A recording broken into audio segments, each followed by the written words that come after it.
Musical instruments vibrate at several frequencies, often called harmonics, partials, or overtones. The pitch and loudness of these overtones give the note a distinct sound called the timbre of the instrument. Let's first take a look at a violin. A violin has 4 strings that appear to be identical at first glance. However, each string has a different diameter, which affects the sound produced. When you pluck a string, the string vibrates because of the waves created. Plucking a string creates standing waves that are the superposition of various wavelengths. The scroll and tailpiece/fine tuners act as nodes of the waves produced. The places where these standing waves are able to occur are a harmonic series. The string has different resonances, and these vibrations are presented in specific ways. The string resonances are 2 times, 3 times, 4 times, and so on. The frequency of the lowest resonance is the fundamental tone. Now let's talk about the pitch. The pitch is influenced by the length of the string.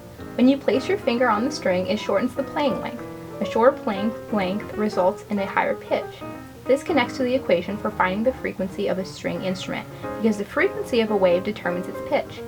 The frequency is a wave cycles per second.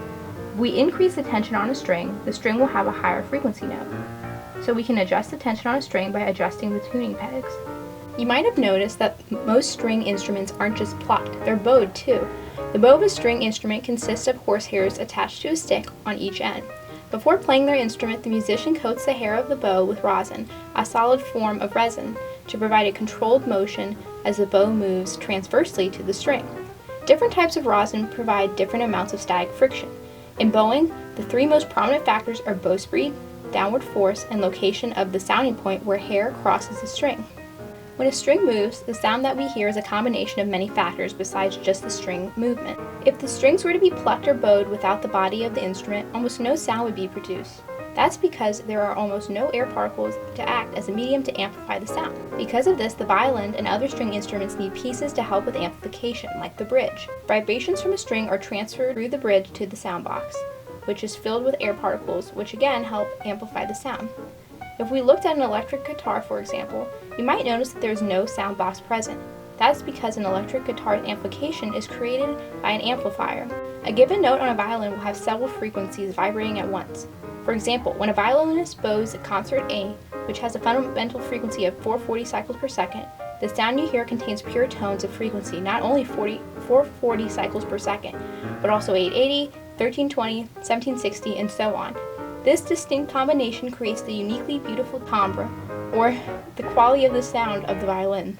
Let's take a look at the equation F sub n equals NV over 2L.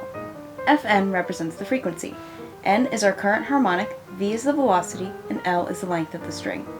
The units are hertz, meters per second, and meters respectively. Suppose we'd like to find the fundamental frequency of a violin string with a length of 0.35 meters. The velocity of the wave is 346 meters per second. Since we are finding the fundamental frequency, n is equal to 1. Using this formula, we can solve to find that the fundamental frequency of the string is 494 Hz. With this information, we can use the formula V equals F lambda to find the wavelength of the string. V is the velocity in meters per second, F is the frequency in Hertz, and lambda is the wavelength in meters. Since we already know that the velocity is equal to 346 meters per second, and the velocity is 494 Hz, we can easily plug these values into our new formula and solve to find that the wavelength of the string is 0.7 meters. You might be wondering why string instruments don't all sound the same. As you've already learned, there are many factors which go into the sound of various instruments.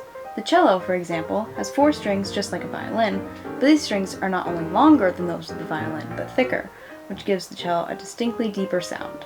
The size of the sound box also affects the sound between instruments. Despite these differences, the same basic principles of the violin apply to all string instruments.